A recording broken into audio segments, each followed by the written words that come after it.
Now you have another round of heightened restrictions in the NCR Plus area. How is that further affecting your revenues? Well, it's a good question. Actually, it's basically no leisure business and still focus on as quarantine hotels accommodating OFWs. And because of this situation, the big hotels even wanted to be converted as quarantine hotels.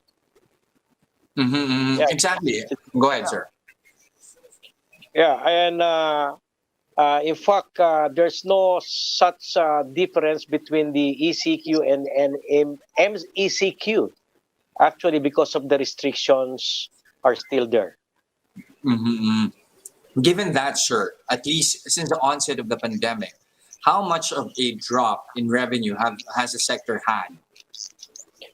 Yeah, I think I have to give you an overview of before and after. The Philippines lost around 400 billion in income in 2020 after foreign tourist arrivals plans amid the coronavirus pandemic. It's reported to us by the Department of Tourism. And for our hotels, how much losses has the sector incurred so far? Yeah, it's a good question. Before COVID-19, hotels are averaging an occupancy of 70 to 80%, which is profitable and above the break-even point of the revenue of the hotels. But since the start of this pandemic, our revenue reduced drastically to 80 to 90%, not even break-even point revenue of the hotel. This is the sad news about this, no?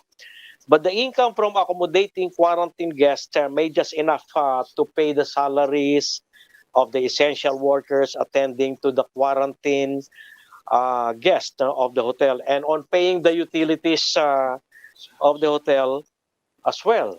Lalo na itong mga electricity bills, which one of the painstaking that the hotel absorb right now.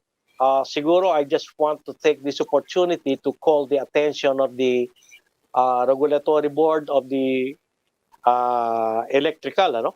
electricity regulatory board, because you know we're really losing a lot when it comes to revenue because drastically it really drops to 80 to 90%.